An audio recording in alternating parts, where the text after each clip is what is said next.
அனைவருக்கும் வணக்கம். இன்னைக்கு நடப்பு அரசியலை பற்றி பேசுவதற்காக நம்மோடு அரசியல் விமர்சகர் திரு கிஷோர் கே. சுவாமி அவர்கள் இணைந்திருக்கார். அவருடன் நாம் கேட்பதற்கு நிறைய கேள்விகள் இருக்கின்றன. வாருங்கள் அவரிடமே கேட்போம். வணக்கம். வணக்கம். முதல்ல நேற்றிலிருந்து ஊடகங்கள்ல ஒரு செய்தி வந்துட்டு இருக்குது. அதிமுகவுக்கு 175 ஏதோ சம்திங், பாஜகவுக்கு 23, பாமகவுக்கு 23, அப்படியே போனோம்னா தேமுதிகவுக்கு 6, ஓபிஎஸ்க்கு 3, டிடிவிக்கு 3 இப்படின்னு சொல்லி ஒரு லிஸ்ட் மெயின் ஸ்ட்ரீம் மீடியாவில் பரப்பப்பட்டு வருகிறது. மெயின் ஸ்ட்ரீம் மீடியால காசு கொடுத்தா எதை வேணாலும் பரப்புவான். ஏன்னா மெயின் ஸ்ட்ரீம் மீடியாவில் பொசுக்குன்னு இப்படி சொல்லிவிட்டீங்க. உண்மையின் உரைகள்லாம் நாங்க போட்டு எங்களை ப்ரொமோட் பண்ணிட்டு இருக்கோம். போட்டுக்கலாங்க, ஈஸி. இன்னைக்கு மீடியா எப்படி ஆயிடுச்சு, எதை வேண்டுமானாலும் பரப்பலாம். சரியா? நீங்க அடிப்படை அரசியல் அறிவு கொண்டவன் இல்லை அடிப்படை பொது அறிவு கொண்டவன் என்ன நினைப்பான்? ஒரு கூட்டணி முடிவாகணும். முதல்ல அலைன்ஸ் பார்ட்னர்ஸ்லாம் யார் இந்த கூட்டணியில இருக்க போறாங்க, இடம்பெற போறாங்க அப்படின்றது கூட முடிவாகாம பாருங்க. நான் பேனை வச்சு ஆதவர்த்தி நம்ம மாதிரி பேசிட்டு யாரெல்லாம் இந்த கூட்டணியில இடம்பெற போறாங்க அப்படின்றது முடிவாகாம எப்படி இடம் சார்ந்த தொகுதிகளின் எண்ணிக்கை சார்ந்தது முடிவாகும்? அப்ப அதுல ஒண்ணுமே இல்லை, கிழிச்சு குப்பையில போட்டுருங்கிறது தான் உண்மையா? வேற என்ன இருக்கு? நீங்க பியூஷ் கோயல் இப்போ பொறுப்பாளராக நியமிக்கப்பட்டிருக்கார். இதுக்கு முன்னாடி ஜெயந்த் பாண்டா இருந்தார்னு நினைக்கிறேன். அதுக்கப்புறம் பியூஷ் கோயலை இப்போ நியமிச்சிருக்காங்க. பியூஷ் கோயலை நியமிப்பதற்கான காரணம் என்ன அப்படின்னா, 2017 அதிமுகவுடன் ஒரு இணக்கமான ஒரு போக்கை கடைபிடிக்கக்கூடிய ஒரு நபர். சரியா? அதனால் அவரை அவங்க நியமிக்கிறாங்க. அவர் வராரு, வந்த உடனே பொறுப்பேற்றிக்கிட்டார். இப்போ வந்த உடனே அவருடைய கட்சியோட ஒரு ஆலோசனை நடத்துகிறாரு. அவருக்கு அவங்கள தெரிஞ்சுக்கிறார் என்னென்ன நடந்துக்கிட்டு இருக்குது, இப்போ அப்டேட் என்னன்ட்டு. ஏன்னா இப்போ தான் அவர் பொறுப்பேற்றுக்கிறாருன்றதுனால. அடுத்தது முக்கியமான பார்ட்னர் யாருன்னா அதிமுக, பிஜேபி. ஓ ஓகே. அவங்களுக்கு அதிமுக தானே. அது மட்டும் இல்லாமல் தேசிய ஜனநாயக கூட்டணியுடைய தலைமை பொறுப்பை வைப்பு தான் அதிமுக தானே. அப்படின்னும் பொழுது அப்போது அதிமுகவுடைய தலைவர் பொதுச் செயலாளராக இருக்கக்கூடிய திரு எடப்பாடி பழனிசாமி அவர்களை அவர் சந்திக்கிறார். இதுக்கான லஞ்சு அங்கே ஆர்கனைஸ் பண்ணது பார்த்தீங்கன்னாக்கா ஐடிசியில் நினைக்கிறேன். அங்கே ஆர்கனைஸ் பண்ணது எடப்பாடியார் தான். அவர் தான் ஆர்கனைஸ் பண்ணுறாரு அந்த லஞ்சு. அங்கே மீட் பண்ணுறாங்க. ஒரு சுமூகமான ஒரு போக்கு. அதாவது நம்ம 2021 எப்படி தேர்தலை எதிர்கொண்டோம், இப்போ எப்படி தேர்தலை எதிர்கொள்ளணும் அப்படின்றது தான். இதுதான் அவங்க பூர்வாங்க பேச்சுவார்த்தைகள் இருக்கு. யாரெல்லாம் உள்ள கொண்டு வரலாம், யார் யார் வரலாம், வராமல் போகலாம், இதெல்லாமே பேசியிருப்பாங்கன்னு வைங்க. அதுக்கு முன்னால் ஃபார்மலாக நான் தாங்க பொறுப்பேற்றிருக்கேன் அப்படின்றத அவர் திரும்பி பேசுகிறார், அவ்வளோதான். அண்டு பியூஷ் கோயல் பார்த்தீங்கன்னாக்கா எடப்பாடியார் மட்டும் கிடையாது. வேலுமணி அண்ணனாக இருக்கட்டும், இல்லை தங்கமணி அண்ணனாக இருக்கட்டும், இவங்க எல்லார்ட்டையுமே அவர் ரொம்ப நெருக்கமாக பழகி இருக்கக்கூடியவர் அப்படின்றனால. அதனால தான் பார்த்தீங்கன்னா அவர் பேட்டியில் என்ன சொல்கிறார், என்னுடைய சகோதரன், நான் மிகவும் மதிக்கின்ற நபர் அப்படின்லாம் எடப்பாடியாரை புகழறதுக்கு காரணம் அதுதான். சரியா? ஸோ ஒரு இணக்கமான ஒரு சூழ்நிலை இருக்குது. அதில் தன்னையும் இணைத்துக் கொள்கிறார் பியூஷ் கோயல், அவ்வளவுதான். இதுக்கான வருகை தான். மற்றபடி இந்த நம்பர்ஸ் எல்லாமே காமெடி தான். எல்லாம் சும்மா எப்படி ஏன் நம்பர்ஸ் முடிவு பண்ணுவாங்க? சரி, ஓகே, புரிஞ்சு போச்சு. அந்த கேள்விக்கு நீங்க இன்ட்ரெஸ்டே காட்டல. காமன் சென்ஸ் புரிஞ்சு போச்சு. பொது அறிவுன்னு இருக்குல்ல, பொது அறிவு இருந்தா யார் கூட்டணிக்குள்ள இருக்க போறாங்கன்னு கூட தெரியாம எப்படி நம்பர்ஸ் சொல்லுவாங்க? சரி, ரைட். அதுல நீங்க இன்ட்ரெஸ்டே காட்டல. அந்த கேள்வியை நீங்க நிராகரிக்கிறீங்க. இன்னொரு கேள்வி, அதையும் கேட்டுடுறேன். ஏன்னா அதுவும் ஊடகங்கள்ல வர்றது தான். 50 சீட்டு கேட்டாங்க பிஜேபி, 30க்கு மேலே தரமாட்டேன்னு சொல்லி எடப்பாடியார் பிடிவாதம். அதுலேயும் பார்த்தீங்கன்னா 20 சீட்டு சிட்டிங் எம்எல்ஏவா ஏடிஎம்கே ஆட்கள் உட்காந்துட்டு இருக்கிற சீட்டாக பார்த்து பிஜேபி கேட்குறாங்க. இதனால் மறுபடியும் ஒரு குழப்பம். சரி, பிஜேபி 100 சீட்டு கூட கேட்கலாம். சரியா? கேட்குறது அவங்க உரிமை. சரியா? ஆனால் அதற்கான நேரம் வந்திருக்கானா? வரல. பிஜேபியே அதை இப்போ தேர்வு செய்ய மாட்டாங்க. பிஜேபி எப்போ முடிவு எடுப்பாங்க? இந்த கூட்டணி ஒரு நிறைவை நோக்கி, அதாவது இந்த ஷேப் வந்ததுக்கு அப்புறம் தான் நீங்கள் எனக்கு இவ்வளோ எண்ணிக்கை வேணும்னு கேட்க முடியும். அப்போ தான் பிஜேபி கேட்கறதுக்கும் அர்த்தம் இருக்கும். இப்போ எப்படி கேட்க முடியும்? அப்போ இதுலேயும் இதுவும் உண்மையாக இருக்கிறதுக்கு எதுவுமே பேசப்படல. இந்த மாதிரி எந்த லிஸ்ட்டும் கொடுக்கப்படல. அந்த மாதிரி லிஸ்ட்டு கொடுத்தாங்க, அந்த லிஸ்ட்டை அவர் பார்த்துட்டு இதுதான் கொடுக்க முடியும்னு அவர் சொன்னார். இதெல்லாமே போய். ஏன்னா நேற்று நான் மாலையில் உங்ககிட்ட ஃபோன் பண்ணி கேட்குறேன், இப்படிலாம் நடந்திருக்குது சொல்லுங்கள், நியூஸில் இப்படிலாம் வருது அப்படின்னப்ப நீங்கள் அதை ஒன்றும் இல்லை விடுங்க அப்படின்ற மாதிரி இன்ட்ரெஸ்டே இல்லாமல் பேசுனீங்க. ஆனா ஊடகங்கள்லாம் பயங்கர இன்ட்ரெஸ்டா பேசிட்டு இருந்துச்சு. ஊடகங்கள் அதனாலதான் ஊடகங்களுக்கு நியூஸ் போட்டாங்க ம். பரபரப்புன்னு daily flash news big breaking நியூஸ்னு ஏதாவது ஒன்று போட்டாகணும். எதுக்கு அவங்க பண்ணிட்டு தான் இருப்பாங்க. ஆனா இன்னும் அந்த ஸ்டேஜுக்கெல்லாம் இன்னும் பேச்சுவார்த்தையே போலன்னு நீங்க போகாது. உறுதியாக சொல்றீங்க. போகாது. எப்படி போகும்? ம். தொகுதி எண்ணிக்கைன்றது அல்ல தொகுதிகளை அடையாளம் காண்பது என்பது எப்போ நடக்கும்? யார் யார் கூட்டணியில் இருக்க போறாங்கன்னு தெரிஞ்சதுக்கு அப்புறம் தான் நடக்கும். அப்பதான் அது அவங்களுக்கான தொகுதிகள் அப்ப எது, அந்த இவங்களுக்கான இறுதி தொகுதிகள் எது. வடிவம்ன்றதை இப்ப ஏன் கொடுக்கணும்? அவங்க கொடுக்க மாட்டாங்க. ஓகே. இது இறுதி வடிவம் என்பதனை கொடுப்பதை அதிமுகவும் விரும்பாது, பாஜகவும் விரும்பாது. வரவிருக்கும் கூட்டணி கட்சிகள் இப்போ எந்த ஒரு கூட்டணி கட்சியாக வேணால் எடுத்துக்கோங்க. இப்போ பாமக எடுத்துக்கோங்க. இப்போவே வந்து நான் அதிமுக கூட்டணியில் சேர்றேன்னு சொல்லுவாரா அன்புமணி? சொன்னார்னா கொடுத்ததை வாங்கிட்டு போகணும். யதார்த்த அரசியலை பேச புரியுது. அப்போது அவங்களுக்கு பார்கெனிங் பாயிண்ட் எங்கெங்க வருது? எந்த அளவுக்கு அவங்களால வந்து அதை இழுத்தடிச்சு பேச முடியுமோ அப்போ தானே அவங்களுக்கு பார்கெனிங் பாயிண்ட் வருது. அப்போ அவங்க அதை தான் செய்வாங்க. இப்போ உதாரணத்துக்கு தேமுதிக எடுத்துக்கோங்க. என்னுடைய தலைவர் பொறுப்பில் இருக்கக்கூடிய திருமதி பிரேமலதா அவர்கள். பிரேமலதா வந்து உடனே சொல்லிடுவாங்களா? இல்லை இல்லை, நான் வந்து அதிமுகவுடன் சொல்ல மாட்டாங்க. அதுக்கான ஒரு பொதுக்குழு செயற்குழு இதை நாங்கள் கூட்டணுங்க, அங்கே நாங்கள் முடிவெடுப்போங்கன்னு. பொதுக்குழு செயற்குழு என்ன பண்ணுவாங்க? இல்லை மாநாடு நடத்துகிறாங்க. இந்த மாநாட்டில் என்ன பண்ணுவாங்க? மாநாட்டிலே பொதுக்குழு செயற்குழு கூடும். அது என்ன சொல்லுவாங்க?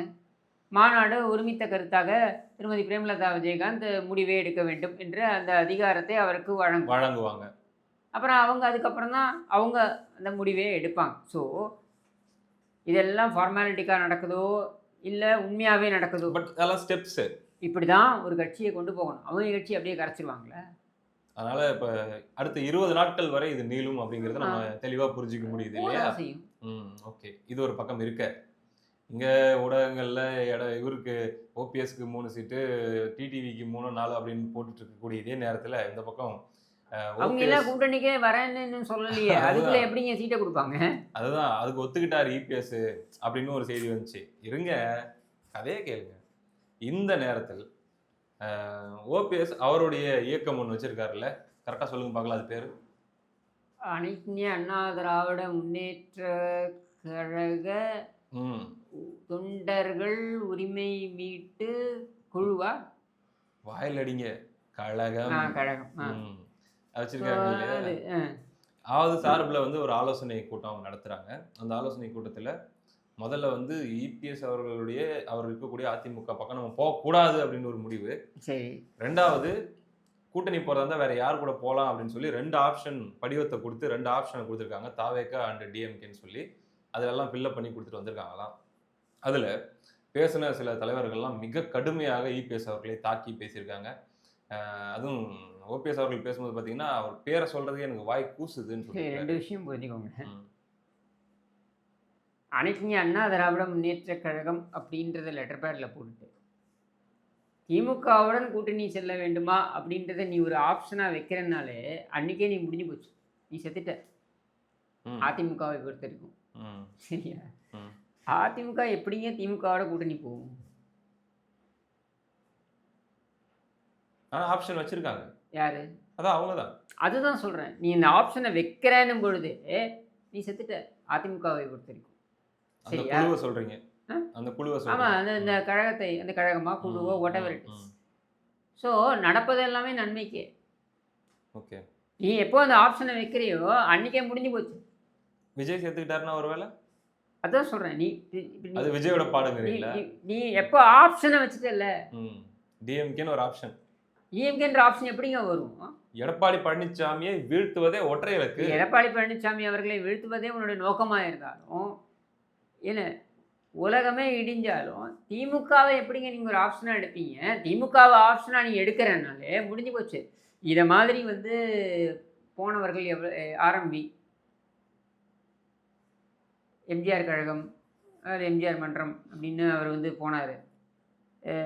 புரட்சித் தலைவர் எம்ஜிஆர் அதிமுக அப்படின்னு ஆரம்பித்து திருநாவுக்கரசர் போனார். இதெல்லாம் என்ன ஆச்சு?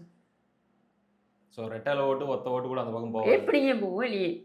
ஏங்க, திமுக ஒரு ஒரு ஒரு பொருட்டாக கருதக்கூடியவர்கள் அதிமுக அப்படின்றதுலேயே இருக்க முடியாது, முடிஞ்சு போச்சு.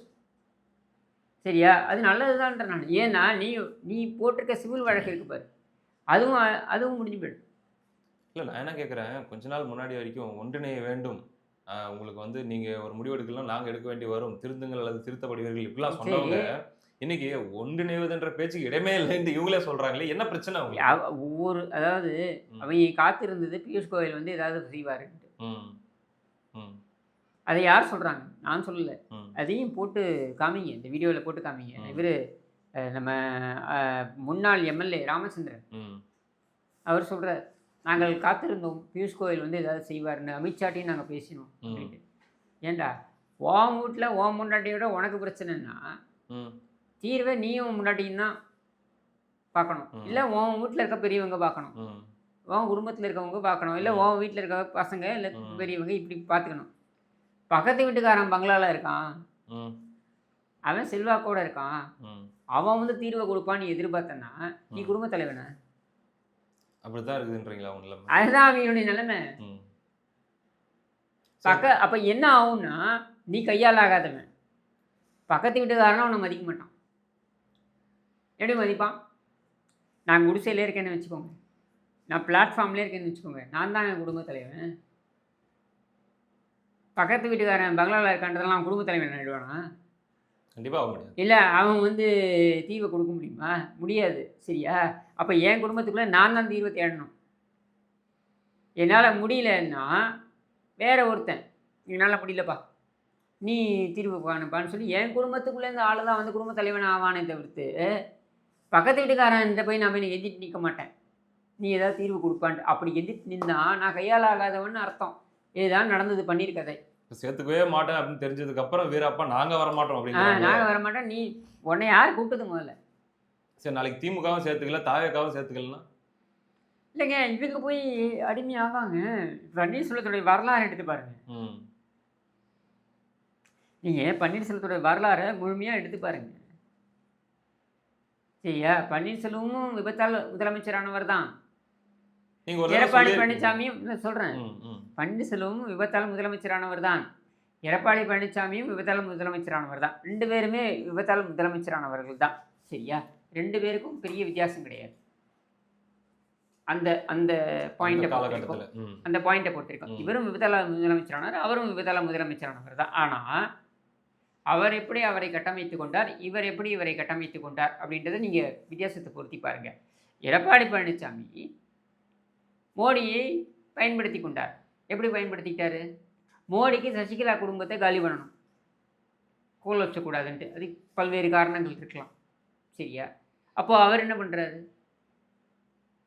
நீங்க வெளியேத்துறீங்கன்னா நான் ஆதரவு தெரிவிக்கிறேன்றாரு. பயன்படுத்திக்கிட்டாரு. இதுக்கு பதிலா அவர் என்ன பண்ணாரு? கைமாறாக மோடிக்கு தேவைப்பட்டது ராஜ்யசபால. அந்த காலகட்டத்தில் பார்த்தீங்கன்னா 14, 15 ராஜ்யசபா உறுப்பினர்கள் அதிமுகவில் இருந்தாங்க. அது நிறைய பில் பாஸ் பண்ணுறதுக்கு தேவைப்பட்டது. அந்த உதவியே மோடிக்கு கொடுத்தாரு. முடிஞ்சிருச்சு. 2019 ஏன்னா 2017 பன்னீர்செல்வத்தை சேர்த்துக்க வேண்டிய கட்டம். ஏன்னா தினகரன் வந்து குடைச்சல் கொடுத்தாப்புல, 17 எம்எல்ஏக்களை வச்சுட்டு குடைச்சல் கொடுத்தாப்புல. அப்போ பன்னீர்செல்வத்தை சேர்த்துக்க வேண்டிய கட்டாயம். சேர்த்துக்கிட்டார். அதுக்கு கைமாறா பன்னீர்செல்வத்துக்கு என்ன பண்ணார்? அமைச்சர், துணை முதலமைச்சர் பதவி, முக்கியமான அவர் கேட்ட இலாக்கா, இது எல்லாத்தையும் கொடுத்தாரு. ஒருங்கிணைப்பாளர் அப்படின்னு இதெல்லாம் கொடுத்தாரு. ஒருங்கிணைப்பாளரும் கூட கொடுத்தாரு. சரி, ஓகே. அடுத்தது 2019 பலப்படுத்திக்கணும் தன்னை. அப்போ பலப்படுத்திக்கணும்னா நமக்கு எம்எல்ஏக்கள் தேவை. அப்போ இடைத்தேர்தல் நடக்குது. பொதுத் தேர்தலோட 2019 நாடாளுமன்ற தேர்தலில் இடைத்தேர்தல் நடக்குது கூடவே. அப்போ அதில் பாட்டாளி மக்கள் கட்சியை சேர்த்துக்கிறார், பயன்படுத்திக்கிட்டு அதில் தான் அவர் ஜெயிக்கிறார். நிறைய புரியுது. பாட்டாளி மக்கள் கட்சி முக்கியமான ஒரு அங்கம் வகிக்குது. அப்போ அதுக்கு பாட்டாளி மக்கள் கட்சிக்கு என்ன கொடுக்குறாரு? கைமாறா அன்புமணிக்கு ராஜ்யசபா கொடுத்துட்டாரா? மோடிக்கு மாநிலங்களவையில் ஆதரவு கொடுத்துட்டாரு. பன்னீர்செல்வத்துக்கு அமைச்சர் பதவி கொடுத்துட்டார். அன்புமணிக்கு ராஜ்யசபா எம்பி கொடுத்துட்டார். சரியா? அடுத்தது 2022 ஒற்றை தலைமை என்ன வரணும்னு இவங்க ஃபீல் பண்ணுறாங்க. அப்படின்னும் பொழுது ஒற்றை தலைமை அப்படின்றதுக்கு இவர் இது வரைக்கும் சேர்த்து வச்ச செல்வாக்கை இவர் பயன்படுத்துகிறார். பயன்படுத்தி அதை முன்னாடி கொண்டு போகிறாரு. 2022 ஒற்றை தலைமைக்கு அவருக்கு ஏன் எல்லாரும் ஆதரவு தெரிவித்தாங்கன்னா, கட்சியிலிருந்து முக்கால்வாசி பேர் ஏன் ஆதரவு தெரிவித்தாங்க, இல்லை 95%ல 97% ஏன் ஆதரவு தெரிவித்தாங்கன்னா, அவங்க எல்லாருக்குமே அவர் செஞ்சார். 2017லேருந்து 2021 ஆட்சி காலத்தில் பார்த்தீங்கன்னாக்கா, எடப்பாடியார் ஆட்சியில் இருந்தபொழுது பார்த்தீங்கன்னா, இவங்க இதுக்கு முன்னாடி கொண்டு போய் சசிகலாவுக்கு கப்பம் கட்டணும்னு இருந்தது. அது எதுவுமே கிடையாது. கட்சிக்காரன் சுதந்திரமாக இருந்தான். அதிமுகவோட வரலாறுலேயே கட்சிக்காரன் சுதந்திரமாக இருந்தது எடப்பாடியாருடைய ஆட்சி காலத்தில் தான். அவன் சுதந்திரமாக இருந்தான், எந்த பிரச்சனையும் கிடையாது. சரியா? இதை கைமாறாக தொண்டர்களுக்கும் கொடுத்துட்டார். இப்போ இது அத்தனையும் செஞ்சிட்டார். இப்போ சொல்லுங்க, இவர் எல்லோரையும் முதுகில் குத்தினார், எல்லோருக்கும் துரோகம் செய்தார்னா யாருக்கு துரோகம் செய்யல? இல்ல 11 தோல்விக்கு காரணம் 11 தோல்வி பழனிசாமி அப்போ அதுல 10 சொல்றாங்க, நேத்து சொல்றாங்க. இப்போ இவர் பன்னீர்செல்வம் சொல்றாரு இல்லையா, 11 தோல்விக்கு காரணம் எடப்பாடி பழனிசாமின்னு. அதுல 10 தேர்தல் நீதாண்டா ஒருங்கிணைப்பாளர். ஓ ஓகே, ஆமா, நீதான கட்சியோட ஒருங்கிணைப்பாளர். அப்போ அதுக்கு நீ தானே காரணம். நீ பொறுப்பேற்றுக்க விரும்பல, நீ எந்த காலத்திலையும் பொறுப்பேற்றுக்க முடியாது, மாட்ட. உன்னுடைய வரலாறு அப்படி. தலைவனுக்கான தகுதி அது இல்லையே, கிடையாது. அதாவது எடப்பாடி பழனிசாமியோடைய வரலாறு எடுத்து பாருங்க. சசிகலா காலில் விழுந்தார். சசிகலா இன்னைக்கு பொதுச்செயலாளர். தேர்வானதுக்கு அப்புறம், தேர்வானதுக்கு முன்னால் விழல, தேர்வானதுக்கு அப்புறம் அவர்கிட்ட ஆசை பெற்றார். சரி, ஓகே. அதுக்கப்புறம் சசிகலா ஆல் பவர்ஃபுல்னா எடப்பாடி பழனிசாமி தூக்கி வெளில போட்டுருக்கலாமே, முடியலல்ல. சசிகலா தானே தூக்கி வெளில போட்டார். சரியா? இப்போ அப்படியே பன்னீர்செல்வத்தை எடுத்துப்போம். இப்போ நான் எடப்பாடி பழனிசாமியோடைய பயணத்தை சொன்னேன்னா, இதே சம காலகட்டத்தில் பன்னீர்செல்வத்துடைய பயணத்தை எடுத்துப்போம். முதல்ல பாஜகவோட சொல்படி கேட்டார். அடுத்தது ஆயிற்று குருமூர்த்தி சொல்படி கேட்டார். அடுத்தது தீபாவுக்காக மரீன் இதில் அம்மா சமாதியில் 1 மணி நேரம் காத்திருந்து அதுக்கப்புறம் தீபாவை கூட்டு போகிறார். இவர் வீட்டுக்கு, சிஎம்மோட வீட்டுக்கு இவர் கூட்டு போகிறாரு. கிரீன்வே சாலையில் கூட்டு போகிறாரு. குடும்பமே காத்திருக்கு ஆரத்தியோட. மொத்த குடும்பமும் தீபா காலில் விழுது. தீபா வயசு என்ன, உன் வயசு என்ன?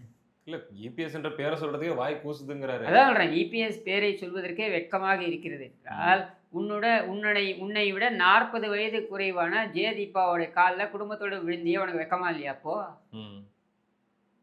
உனக்கு வெக்கமா இல்லையா? உன்னை விட 30 வயது குறைவான அண்ணாமலையை பார்த்து நீ அண்ணன்னு சொன்னியே, அன்னைக்கு உனக்கு வெக்கமா இல்லையா? உன்னை விட 10 வயது குறைவான தினகரனை பார்த்து தினகரன் சார் அப்படின்னு சொல்றியே, அப்போ உனக்கு வெக்கமா இல்லையா?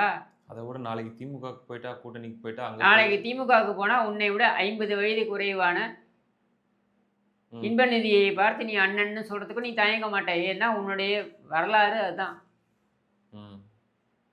இதான் உன்னுடைய வரலாறு. என்ன, ஒரு விவசாயி நம்மளை இப்படி டேக் ஓவர் பண்ணிட்டாப்லையே, நம்மளை இது பண்ண, நீ உனக்கு இது இல்லை, வக்கில்ல, அவருக்கு இருக்கு.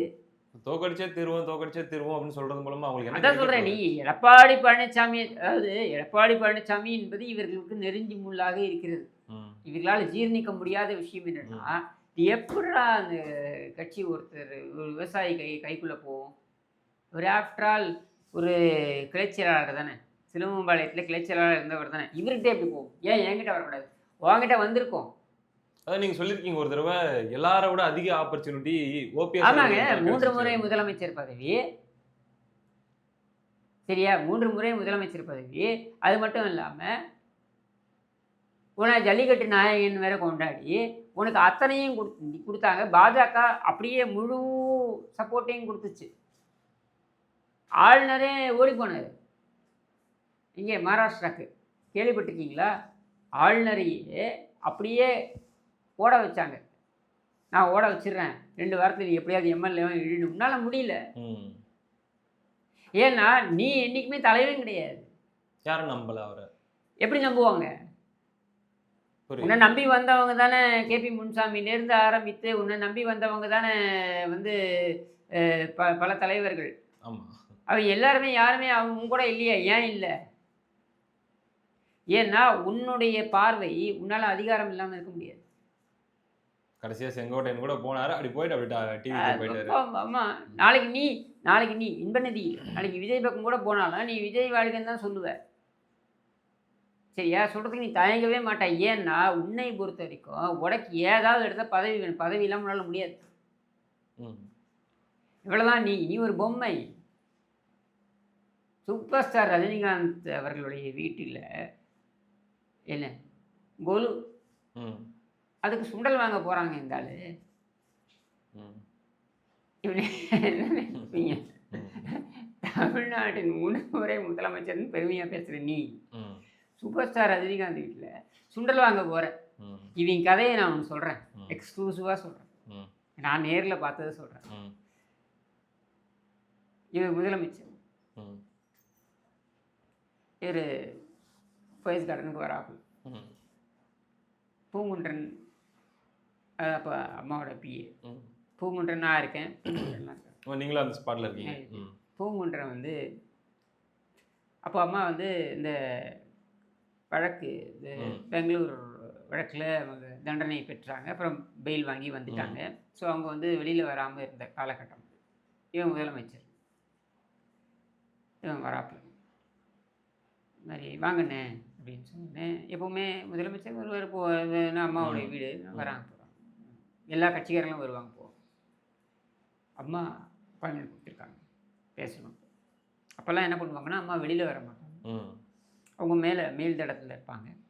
கீழே வந்து பார்த்திங்கன்னா ரைட் ஹேண்ட் சைடில் போயஸ் கார்டனில் ரைட் ஹேண்ட் சைடில் ஒரு தனியாக ஒரு அவுட் ஹவுஸ் மாதிரி ஒரு ரூம் கட்டியிருப்பாங்க. அந்த ரூமில் வந்து சின்ன பசங்களாக உட்காந்துருப்பாங்க, இந்த பிஏ அவங்களாம் உட்காந்துருப்பாங்க. அந்த இடத்துல வந்து ஒரு தனி ரூம் இருக்கும். இந்த தனி ரூமில் வந்து என்னென்னா வீடியோ கான்ஃபரன்சிங். அதாவது நீங்கள் உள்ளே போய் நின்னீங்கன்னா அம்மா பார்க்கலாம். அவங்க அங்கேருந்து இன்டர்காமில் பேசுவாங்க. அவங்கள நீங்கள் பார்க்க முடியாது, இன்டர்காமில் பேசுவாங்க. இப்படி இவர் வராரு மாதிரி அம்மா. அப்புறம் இவர் சொல்கிறாரு, அண்ணே அம்மா இன்னைக்கு கொஞ்சம் மூட் ஆஃபில் இருக்காங்க, இன்னைக்கு வேண்டாம். இல்லை சொல்லியிருக்காங்க நான் பேசணும் அப்படி. எதை பற்றி இவர் போகிறாரு சொல்கிறேன். இவர் போகிறார். அப்பவே பூங்குன்றன் என்கிட்ட சொல்கிறாரு, பாரு போகிறாப்புல வாங்கி கட்டிக்க போகிறாரு அப்படின்னு. இவர் போகிறார். கதவு லைட்டாக திறந்துருக்கு. சரியா? இவர் உள்ளே போய் நின்றுட்டு, அம்மா ஆமாம் வராங்க. இல்லை சொல்லு என்ன விஷயம் அப்படின்னு கேட்குறாங்க. இல்லைம்மா அப்போது ஸ்டாலின் வந்து நமக்கு நாமே பயணம் போகிறார். சரியா? நமக்கு நாமே பயணம் போகும்போது அதில் மதுரை இல்லை அந்த பயணம் போயிட்டுருக்கு. அப்போது வந்து கூட்டம் நிறைய இருக்குது. 2016 தேர்தலுக்காக 2014 போக ஆரம்பிக்கிறாங்க. தேர்தலுக்காக ப்ரிப்பேர் ஆகிறாங்க போகிறாரு அப்படின்ட்டு. இது மாதிரி கூட்டம் நிறைய வந்துருக்கு, நம்ம ஏதாவது பதிலுக்கு ஏதாவது செய்யணும் அப்படின்னு. அங்கேருந்து பதில், ஏ பண்ணிடு, என் கட்சிக்கு நான் போச்சிடறா நீ போச்சிடறா, கட்சியை எப்படி நடத்தணும் நீ என்ன சொல்லுறியா? ஏன்னா முதலமைச்சராக இல்லை, அதனால நீ முதலமைச்சராக உன்னை உட்கார வச்சுருக்கேன், அவ்வளவுதான். சரியா? கட்சிக்கு நான் தான் தலைமை, நான் போச்சிடறா நீ போச்சிடறா அப்படின்னு கேட்குறேங்க. விலை வெளுத்து போயிடுது, எதுவுமே பேச முடியல. இல்லைம்மா போய் வேலையை பார், உனக்கு கொடுத்த வேலையை பார். ஸ்ட்ராட்டஜி சொல்லி கொடுக்க வந்தார். உனக்கு கொடுத்த வேலையை பார். சரியா? எனக்கு நீ கற்றுக் கொடுக்காத. ஸ்டாலினை எப்படி ஹேண்டில் பண்ணணும்னு எனக்கு தெரியும். சரியா? அப்படின்ட்டு இதுதான் பன்னீர். விலை வெளுத்து போயிட்டாப்புல. இப்படியே கேட்டாங்க, ஏ பன்னீர் கட்சிக்கு நான் போச்சிடறா நீ போச்சிடறா, நீ யார் என்னை சுற்றுறதுக்கு, வேலையை பாரு. இது எல்லாமே எங்களுக்கு கேட்குது, வெளில நின்றுட்டுருக்கோம். சரியா? வெளில வராப்புல நாங்கள் என்ன சொல்ல முடியும் அப்படின்னு நீங்கள் எதுவும் தெரியாத மாதிரி தான் நின்றுருக்கோம். அவர் ஒன்று முந்தியாந்து உடச்சிக்கிட்டு அம்மா நிறைய அறிவுரையெல்லாம் கொடுத்தாங்க. எப்படி ஆட்சியை நடத்தணும்னு அறிவுரையெல்லாம் கொடுத்தாங்க. கொடுத்துருப்பாங்க. என்ன இவ்வளோதான். இப்படி போகும்பொழுது வெளியில் இந்த சசிகலாவோட குடும்பத்தை சேர்ந்த நபர்கள் இவங்க என்னென்னா, இது அம்மா சரி பண்ணிடலாம், இங்கே இது பண்ணி கொடுத்துருக்கேன் அது பண்ணி கொடுத்துருக்கேன் சிபாரிசு, இவ்வளோ தாங்க நீ நடந்துட்டு இருந்துச்சு. சரியா? இவ்வளோ தான் பண்ணிடு. சரியா? பெரிய அம்மாவின் செல்லப்பிள்ளை பரதன் பரதன் இதெல்லாம் வந்து நான்சென்ஸ். சரியா? பன்னீர் ஒரு பொம்மை. ரீப்ளேஸ்மெண்ட்டுக்காக அந்த இடத்துல ஒரு டெம்பரரியாக வச்சுருந்த ஒரு நபர், அவ்வளவுதான். அதுக்கு மேலே ஒன்றும் கிடையாது. இப்போ பன்னீர் என்னன்றது நம்ம எல்லாரும் பார்க்குறோம். அவருடைய ஆளுமையும் பார்த்துட்டோம் கடைசி 7-8 நீ வருஷத்துல அமித்ஷாட்ட போய் நிற்கிற, அமித்ஷா உனக்கு தீர்வு கொடுக்க முடியுமா? மோடி அவர்களே வரவேற்கிற பாக்கியம் எனக்கு கிடைக்குமான்னு கேட்கிறாரு. மோடியை வரவேற்கும் பாக்கியம் எனக்கு கிடைக்குமா என்று காத்து கொண்டிருக்கிறேன்னு இப்படியெல்லாம் சொல்லக்கூடிய ஒன்றை எப்படி ஆளுமைன்னு ஏற்றுப்பாங்க, தலைமைன்னு ஏற்றுப்பாங்க? சரி, இப்போதைக்கு ஒரே டாஸ்க்கு இபிஎஸ் அவர்களை வீழ்த்தணும் அப்படிங்கிறது. சரி, முடிச்சு முயற்சி பண்ணு. பார்ப்போம் திமுகவில் சேர்த்துக்கிறாங்களா, இல்லை தாவேகால சேர்த்துக்கிறாங்களா, இல்லை கடைசியில் என்னதான் எங்கே தான் போய் நிற்க போறாரு அப்படின்ட்டு. புஷி ஆனந்துக்கு வாழ்த்து சொல்ல போகிறாரா? இப்போ செங்கோட்டையன் பார்த்தீங்கல்ல, தலைவர் விஜய், பொதுச் செயலாளர் புஷி ஆனந்த் இவர்களுடைய ஆலோசனைப்படி செயல்படுவார் அப்படின்னு செங்கோட்டையன் கண்டிப்பா. இப்போ தலைவர் விஜய் பொதுச் செயலாளர் புஷி ஆனந்துடைய ஆலோசனைப்படி செயல்படும் பன்னீர்செல்வம்னு போய் நிற்கிறாரா? இல்லை இல்லை உதவாநிதி வாழ்க இன்பநிதி வாழ்கன்னு போய் சொல்றாருன்ற இது ரெண்டு தானே அவையில முடிவு பண்ணியிருக்காங்க. இது ரெண்டுத்துக்குள்ள ஏதோ ஒன்று தானே எது கௌரவம்னு அவர் கருதுறாரோ. ஆமாம், அதாவது ஒன்று பயங்கர கருப்பாக இருக்கும், இன்னொன்று கருப்பாக பயங்கரமாக இருக்கும். இதில் எதுக்கு போனாலும் உனக்கு மானக்கேடு. அதை பற்றி பன்னீர்செல்வம் கவலைப்பட மாட்டா. அவருடைய வரலாறு அதைத்தான் சொல்கிறது. ரைட்டு, உங்களுடைய நேரத்தை செலவிட்டு உங்களுடைய கருத்துக்களை பகிர்ந்துக்கிட்டீங்க. பார்ப்போம் எங்கே போகிறாருன்ட்டு. அடுத்த நிகழ்ச்சியில் சந்திப்போம். நன்றி.